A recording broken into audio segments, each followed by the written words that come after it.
Okey, bismillahirrahmanirrahim. Assalamualaikum warahmatullahi wabarakatuh. Bismillahirrahmanirrahim. Alhamdulillahirabbil alamin. Wassalatu wassalamu ala asyrafil anbiya'i wal mursalin wa ala alihi wa sahbihi ajma'in. Rabbi shrah li sadri wa yassir li amri wa hlul 'uqdatam min lisani yafqahu qawli, amma ba'du. Alhamdulillah, syukur kehadirat ilahi dengan limpah kurnianya dapatlah kita bersama-sama dalam majlis ilmu yang akan dikongsikan ilmunya, iaitu bersama kita Al-Fadil Al-Ustaz Haji Taufik bin Haji Osman. Jadi kita tak nak membuang masa, kita teruskan dengan pentazkirah kita, iaitu hari ini Ustaz Haji Taufik akan membawa tajuk tazkirah kita, iaitu syarat-syarat untuk masuk ke syurga. Dan ini saya tak perlu membuang masa, saya menyerahkan mic saya terus kepada Al-Fadil Ustaz. Wa yatafaddal mashkura. Astaghfirullahalazim, astaghfirullahalazim, astaghfirullahalazim, alladzi la ilaha illa huwa. Assalamualaikum warahmatullahi wabarakatuh. A'udzu billahi samii'al 'alim minasyaitonir rajim. Bismillahirrahmanirrahim. Alhamdulillahirabbil alamin. Wassalatu wassalamu ala asyrafil anbiya'i wal mursalin wa ala alihi wa ashabihi ajma'in. Subhanaka la ilma lana illa ma 'allamtana innaka antal alimul hakim. Rabbi shrah li sadri wa yassir li amri wahlul 'uqdatam min lisani yafqahu qawli. Wa qala Allah ta'ala fil kitabil aziz, laqad ja'akum rasulun min anfusikum azizun 'alaihi ma anitum harisun 'alaikum bil mu'minina raufur rahim. Fa in tawallaw faqul hasbiyallahu la ilaha illa huwa tawakkal wa huwa rabbul arsyil azim. Sadaqallahul azim. Alhamdulillah, pertamanya marilah kita menzahirkan rasa kesyukuran kehadrat Allah Subhanahu wa taala, yang mana pada malam yang mulia ini, penghulu segala hari, malam Jumaat, mudah-mudahan sentiasa kita mendapat keberkatan dan rahmat daripada Allah Subhanahu wa taala. Sesungguhnya Allah memberikan kita peluang dan ruang untuk kita berada bersama-sama dalam majlis ilmu pada malam yang mulia ini. Rasulullah sallallahu alaihi wasallam bersabda, sesungguhnya orang yang ingin berada di dalam taman-taman syurga, ya Rasulullah. Sahabat bertanya kepada Rasulullah, ya Rasulullah, di manakah dan bagaimanakah orang yang berada di taman-taman syurga? Maka dijawab oleh Rasulullah sallallahu alaihi wasallam, orang yang berada di taman-taman syurgaku, yaitu orang-orang yang sentiasa hatinya berada dalam majlis, sentiasa hadir di dalam majlis-majlis ilmu untuk mendapatkan segala apa yang diberikan, nikmat yang diberikan oleh Allah Subhanahu wa taala. Sesungguhnya majlis-majlis ilmu itu adalah merupakan suatu yang kita akan bawa, yang kita akan persembahkan kepada Allah Subhanahu wa taala di atas masa yang Allah berikan kepada kita, selama kita dihidupkan oleh Allah Subhanahu wa taala, daripada kita bermula dalam rahim ibu kita sampailah kita dizahirkan oleh Allah Subhanahu wa taala ke dunia ini, dan sampai kita masuk ke dalam liang lahat. Sesungguhnya beberapa nikmat yang telah Allah berikan kepada kita, bagaimana tanda kesyukuran kita kepada Allah di atas apa yang nikmat telah Allah berikan kepada kita? Adakah kita nak melepaskan satu peluang yang Allah berikan kepada kita, yang mana segala apa yang Allah berikan 24 jam masa yang Allah berikan kepada kita, hanya sedikit masa untuk kita mendengar akan kalimah-kalimah taibah, kalimah-kalimah yang baik, ilmu-ilmu pengetahuan yang baik, untuk kita besok bertemu dengan Allah Subhanahu wa taala. Kita bersama dengan junjungan besar Nabi Muhammad SAW. Bagaimanakah kalau kita nak bertemu dengan Allah, nak bertemu dengan Nabi SAW, Tapi kalau kita tidak mematuhi, tidak mengikut, tidak mahu berada dalam majlis ilmu yang Allah berikan masa 24 jam, hanya 10 minit dan 20 minit pun kita berada dalam majlis ilmu, tak mampu kita nak melaksanakannya. Allahu Akbar. Alangkah ruginya, alangkah malangnya bagi manusia yang Allah telah hidupkan dalam dunia ini, tetapi untuk berada dalam majlis ilmu yang mana kita akan bawa segala-galanya bertemu dengan Allah, untuk kita berdamping dengan Nabi SAW, iaitu di dalam syurga. Itulah yang saya akan bicarakan.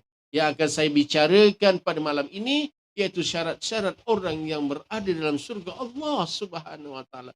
Disitulah yang mana kita akhir hayat kita, di penghujung hidup kita, yang sebenar-benarnya kita hidup adalah yang mana kita berada di akhirat sana, yang tempat yang kekal abadi, yang kekal selama-lamanya, yang tidak ada akan diambil lagi oleh Allah SWT. Kita akan kekal, kita akan hidup selama-lamanya di sana. Tetapi sesungguhnya kita di dunia ini yang sementara, yang seketika ini, yang kita kejar-kejar, yang tak berhenti kita kejar, tapi sesungguhnya dia akan meninggalkan kita begitu saja. Iaitu itulah yang dikatakan dunia.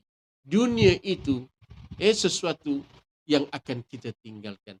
Tetapi yang kita nak kejar ini, iaitu akhirat, di mana Allah akan sediakan satu tempat yang sangat luar biasa, yang tidak akan terfikir oleh akal kita, iaitu syurga Allah Subhanahu Wa Taala.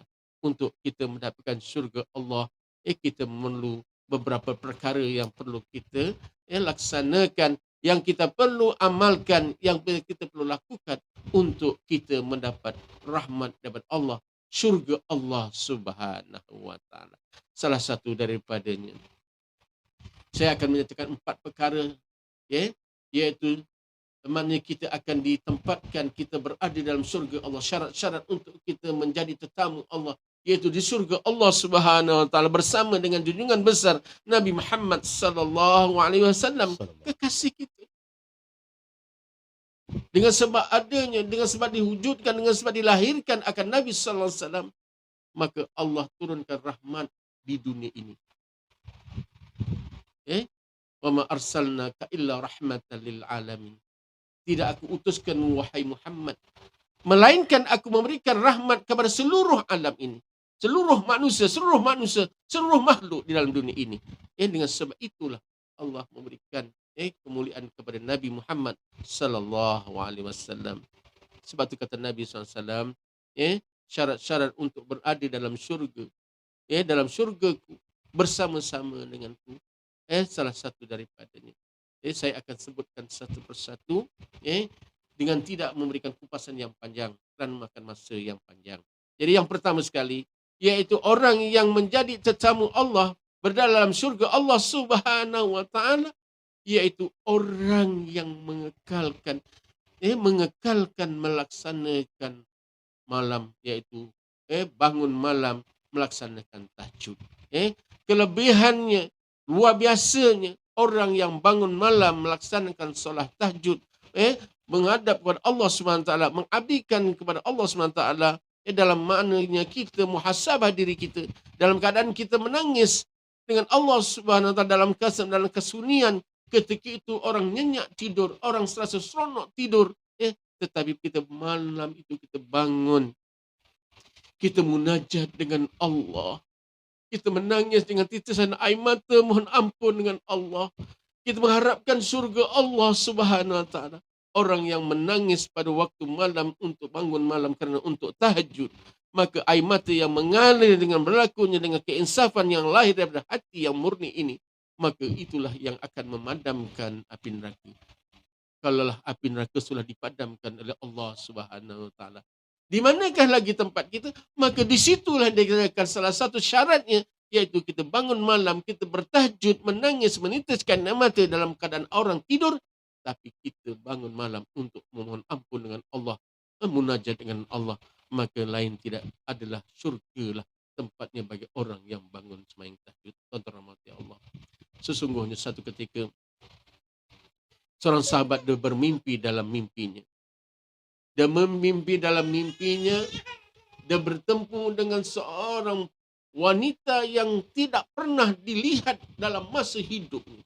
Tak pernah terpandang akan wanita ini dalam masa hidupnya. Yang begitu sangat cantik, yang luar biasa. Bercahaya-cahaya akan wajah.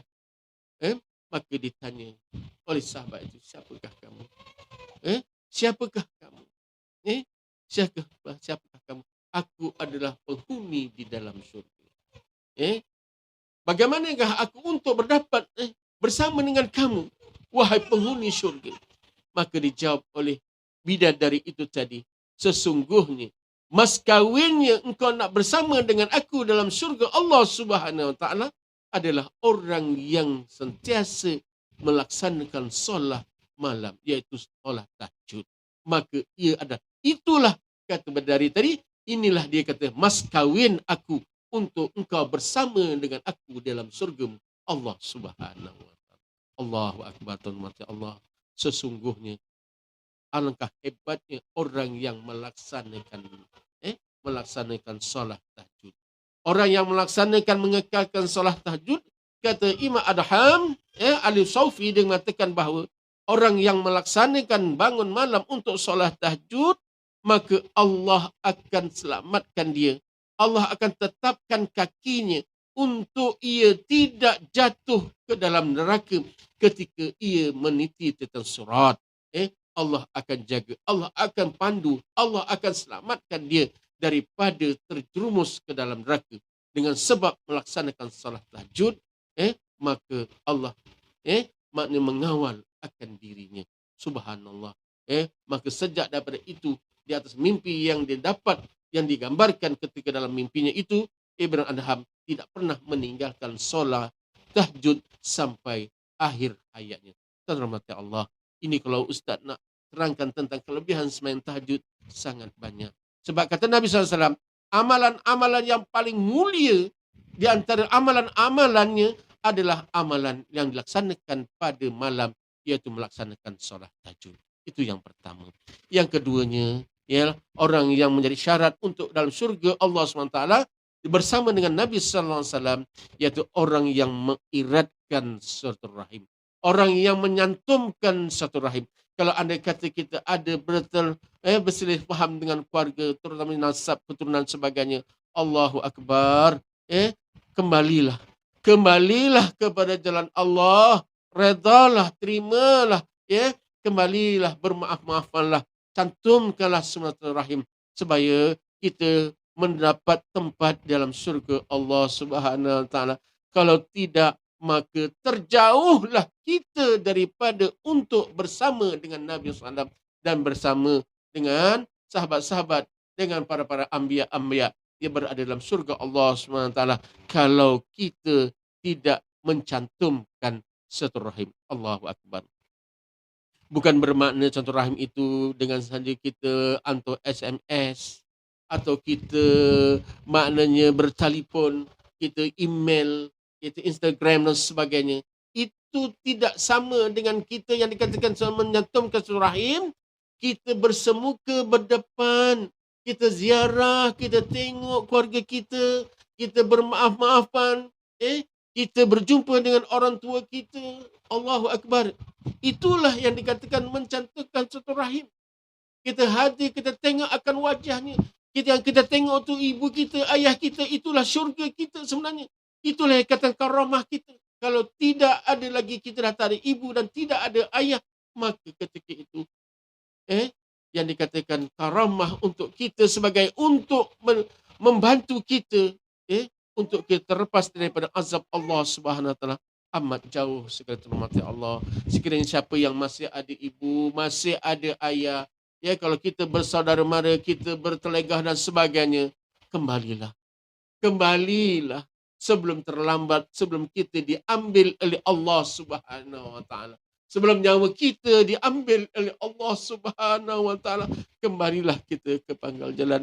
Ingatlah, sesungguhnya akhirat itulah tempat yang kekal untuk selama-lamanya, yang abadi, yang tidak ada tempat yang kekal melainkan kita di akhirat sana, di surga Allah Subhanahu Wa Taala. Tuan-tuan Allah, itu yang kedua. Yang ketiganya, kita memberikan makan dan minum kepada orang-orang yang memerlukan. Allahu Akbar. Sangat besar akan ganjaran pahalanya, subhanahu wa ta'ala. Kalau kita boleh bagi kepada orang-orang makan dan minum dengan hati yang ikhlas, kerana kenakan, bukan kenakan pujian dan sebagainya, tapi kita nakkan redha Allah SWT, maka Allah akan menanti kita di syurga. Allah menanti akan orang-orang yang berbakti kepada masyarakat dan kepada orang ramai sama tempat untuk memberikan makan dan minum. Subhanahu wa ta'ala. Orang yang beri makan dan minum ini, Allah jauhkan mereka daripada azab kubur. Allah jauhkan dia daripada fitnah kubur. Allah luaskan akan kuburnya. Allah akan panjangkan akan umurnya. Allah akan jauhkan dari bala bencana. Subhanallah. Maka Allah akan berkati akan keluarganya. Allah akan berkati akan rezekinya. Itu rezeki yang Allah bagi adalah rezeki itu daripada Allah Subhanahu wa ta'ala. Ya Allah, itu yang ketiga. Dan yang keempat, yang terakhir, iaitu sama-sama kita ingatkan bahawa sesungguhnya apa yang kita lakukan, yang kita laksanakan ini, kita ingatlah bahawa sesungguhnya Allah memberikan kita sesuatu, peringatan pada kita supaya kita sentiasa melaksanakan segala amalan-amalan yang diperintahkan oleh Allah Subhanahu wa ta'ala. Dan kita banyakkanlah berselawat. Banyakkanlah berselawat kerana yang dapat memberikan syafaat, yang dapat memberi pertolongan kepada kita, yang akan berada di setiap ruang ketika kita di bangkit daripada kubur, ketika kita berada di padang mahsyar, kita berada ketika kita nak ditimbang akan amalan kita, ketika kita untuk diarak pergi menitipkan surat, ketika kita nak masuk dalam syurga Allah SWT, para iaitu Nabi kita Muhammad sallallahu alaihi wasallam menanti kita untuk membawa kita masuk bersama-samanya ke dalam syurga Allah Subhanahu wa ta'ala. Mudah-mudahan sedikit apa yang saya perkatakan pada malam yang mulia ini, kita peganglah. Inilah tiket kita, harapan kita untuk kita bertemu dengan Allah, untuk kita bersama dengan junjungan besar Nabi Muhammad sallallahu alaihi wasallam, dengan sedikit amal yang kita lakukan, sedikit usaha yang kita lakukan. Mudah-mudahan hidup kita di dunia dan hidup kita di akhirat dalam rahmat dan kasih sayang Allah Subhanahu wa ta'ala. Mudah-mudahan apa yang saya memberikan pencerahan pada malam ini sedikit sebanyak akan memberikan sedikit motivasi pada diri kita, sama-sama kita jadikan untuk pegangan kita, untuk amalan kita itu untuk meraihkan kasih sayang Allah dan juga rahmat dan syafaat daripada junjungan besar Nabi kita Muhammad sallallahu alaihi wasallam. Saya akhiri tazkirah saya ini dengan sedikit doa. Mudah-mudahan kita sentiasa dirahmati dan diberkati oleh Allah Subhanahu wa ta'ala. Allahumma salli wa sallim ala sayyidina Muhammad wa ala alihi sayyidina Muhammad sayyidil awwalin wal akhirin wa sallim wa radiyallahu tabaraka wa ta'ala an kulli sahabati Rasulillah ajma'in. Bismillahirrahmanirrahim. Alhamdulillahirabbil alamin. Wassalatu wassalamu ala asyrafil mursalin sayyidina Muhammad wa ala alihi wa sahbihi ajma'in. Allahumma fil lana zunubana wa liwalidina warhamhum kama rabbaghna shighara li jamil muslimina wal muslimat wal mu'minina wal mu'minat al ahya'i minhum wal amwat bi rahmatika ya arhamar rahimin wa la hawla wa la quwwata illa billahil aliyyil azim. Allahumma salli ala sayyidina Muhammadin al-Fatih lima ughliqa al-khatimi lima sabaqa wan nasir al-haqqa bil haqq والهادي إلى صراطك المستقيم وعلى آله وصحبه حق قدره والمقدار العظيم. يا الله يا رحمن يا رحيم. يا الله يا رحمن يا رحيم. يا الله يا رحمن يا رحيم. Kampunkanlah dosa kami ya Allah. Kampunkanlah dosa kami ya Allah. Kampunkanlah dosa kami ya Allah. Kampunkanlah dosa kedua ibu bapa kami ya Allah. Kau kasihanilah mereka ya Allah, sebagaimana ia mengasihi kami semasa kecil kami ya Allah. Ya Allah ya Rahman Rahim. Sekiranya ayah kami dan ibu kami sudah tidak ada ya Allah, Kau luaskanlah akan kuburnya ya Allah. Kau luaskan akan kuburnya, ya Allah. Kau masukkanlah nur cahaya dalam kuburnya, ya Allah. Ya Allah, Kau bantulah mereka, ya Allah. Jangan Kau seksa akan mereka, ya Allah. Jangan Kau azab akan mereka, ya Allah. Ya Allah, Kau berilah pertolongan padanya, ya Allah. Ya Allah, ya Rahman, ya Rahim. Kau jadikanlah kami semua, ya Allah, sentiasa taat melaksanakan perintah-Mu, ya Allah. Menjauhkan segala perkara yang dilarang oleh-Mu, ya Allah. Ya Allah, Kau matikanlah kami, ya Allah, dalam keadaan iman, ya Allah. Masuklah kami dalam keadaan iman, dalam syurga-Mu dengan keadaan iman, ya Allah. Ya Allah, ya Rahman, Rahim. Bantulah kami, ya Allah. Bantulah kami, ya Allah. Bantulah kami, ya Allah, ke jalan yang direkati oleh-Mu, ya Allah. Jalan suratul mustaqim yang sebenar-benarnya menuju kepada hidayah-Mu, ya Allah. Rabbana zalamna anfusana wa ilam taghfir lana wa tarhamna lanakunanna minal khasirin. Rabbana atina fid dunya hasanah wa fil akhirati hasanah wa qina adzaban nar wa qina adzaban nar wa qina adzaban nar. Wa sallallahu ala sayyidina Muhammadin wa ala alihi wa sahbihi wa baraka wa sallam. Walhamdulillah rabbil alamin. Taqabbalallahu minkum minna wa minkum. Taqabbal ya karim.